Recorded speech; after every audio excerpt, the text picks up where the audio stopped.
ಶತಮಾನದ ಐತಿಹಾಸಿಕ ಹಿನ್ನೆಲೆ ಇರುವ ಕಿತ್ತೂರ ಸಂಸ್ಥಾನಕ್ಕೆ ಸೇರಿದ ಸಂಗೊಳ್ಳಿಯ ನಿಸ್ವಾರ್ಥ ಜೀವಿ ಕ್ರಾಂತಿವೀರ ಸಂಗೊಳ್ಳಿ ರಾಯಣ್ಣ. ತಾಯಿಗಿಂತಲೂ ತಾಯಿ ನಾಡೆ ದೊಡ್ಡದೆಂದು ಸಾರಿ ವೀರ ಪರಾಕ್ರಮಗಳಿಂದ ಬ್ರಿಟಿಷರ ವಿರುದ್ಧ ಹೋರಾಡಿ ಕಿತ್ತೂರಿಗೆ ಮೊದಲ ಜಯ ತಂದುಕೊಟ್ಟ ಕಿತ್ತೂರ ಚೆನ್ನಮ್ಮಳ ಬಲಗೈ ಬಂಟ. ಕರುನಾಡಿನ ಜನರ ಮನೆಗಳಲ್ಲಿ ಕ್ರಾಂತಿ ಜ್ಯೋತಿ ಹಚ್ಚಿದ ವೀರ ಸೇನಾನಿ ಕ್ರಾಂತಿವೀರ ಸಂಗೊಳ್ಳಿ ರಾಯಣ್ಣ.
ಕುಳಿತುಕೊಳ್ಳಿ.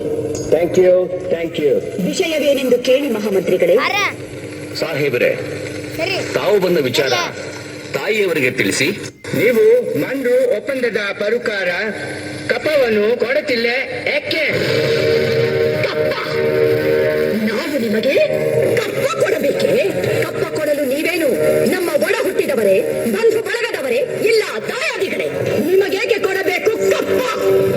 ಕಿತ್ತೂರು ನಿಮ್ಮಪ್ಪ ತಾತ ಮುತ್ತಾತಂದಿರು ಕಟ್ಟಿ ಬೆಳೆಸಿದ ಆಸ್ತಿ ಅಲ್ಲ, ಕನ್ನಡಿಗರ ಆಸ್ತಿ. ಹೀಗಿರುವಾಗ ನಿಮಗೇಕೆ ಕೊಡಬೇಕು ಕಪ್ಪ? ನೀವೇನು ಕಿತ್ತೂರನ್ನು ಕಟ್ಟಿದವರೇ, ಬೆಳೆಸಿದವರೇ, ಕಿತ್ತೂರಿನ ಸುಖ ದುಃಖಗಳಲ್ಲಿ ಭಾಗಿಯಾದವರೇ. ನಿಮಗೇಕೆ ಕೊಡಬೇಕು ಕಪ್ಪ? ನೀವು ಚಿಮ್ಮತಂದಕ್ಕೆ ಚಲಾಟ ಆಡುತ್ತಿರುವಿರಿ. ಇದರಿಂದ ಕಿತ್ತೂರಿನ ಪ್ರಾಣಹಾನಿ ಮಾನಹಾನಿ ಆಗುವುದು ಖಂಡಿತ.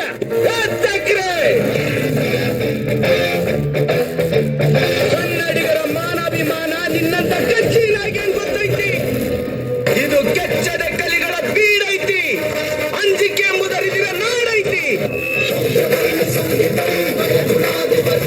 ಕಿತ್ತೂರು ದೇಶಾಭಿಮಾನ ಸ್ವಾಭಿಮಾನ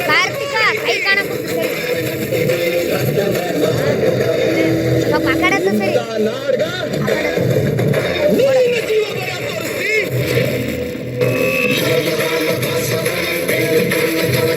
ಬದುಕು ಆಸಿ ನಿಮ್ಗಿದ್ದಂಗಿಲ್ಲ.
ನಿನ್ನ ಚರಕಾರ ನಿನ್ನನ್ನು ಕೊಲೆಗಾರ, ಚುಲಿಗೆಕೋರ, ಬಂಡುಕೋರ, ರಾಜದ್ರೋಹಿ ಎಂದು ಆಪಾದಿಸಿದೆ.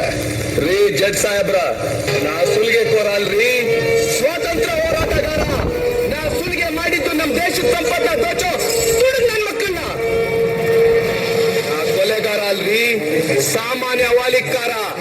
ಆದ್ರ ನಾ ಕೊಂದಿದ್ದು ದೇಶದ್ರೋಹಿಗಳನ್ನ. ತಪ್ಪೆಜ್ಜೆ ಇಟ್ಟು ತಪ್ಪು ಮಾಡಿ ಆ ತಪ್ಪನ್ನ ನಮ್ ತಲೆ ಕಟ್ಟಿ ನಮ್ಮನ್ನ ಅಪರಾಧಿಗಳು ಅಂತ ಕರೀತೀರಿ. ಕುಂಪಣಿ ಸರ್ಕಾರಕ್ಕೆ ಧಿಕ್ಕಾರ. ರಾಯಣ್ಣನ ಉಳಿದ ಸಹಾಯಕರಾದ ಬಾಳ ನಾಯಕ, ಬಸವಲಿಂಗಪ್ಪ, ಕರಿಬಚ್ಚಪ್ಪ, ಭೀಮಪ್ಪ, ಕೆಂಚಪ್ಪ ಮತ್ತು ಅಪ್ಪಾಜಿ ನಾಯಕರಿಗೆ ಗಲ್ಲು ಶಿಕ್ಷೆ ವಿಧಿಸಿದೆ. ಈ ಅಪರಾಧಗಳಿಗೆಲ್ಲ ಮುಖ್ಯ ಕಾರಣಕರ್ತನಾದ ರಾಯಣ್ಣನನ್ನು ರಾಜದ್ರೋಹಿ, ದಂಗೆಕೋರ, ಅಪರಾಧಿ ಎಂದು ಪರಿಗಣಿಸಿ 26/1/1831 ಗಲ್ಲು ಶಿಕ್ಷೆಗೆ ಗುರಿ ಮಾಡಬೇಕೆಂದು ನ್ಯಾಯಾಲಯವು ಆಜ್ಞೆ ಮಾಡುತ್ತಿದೆ.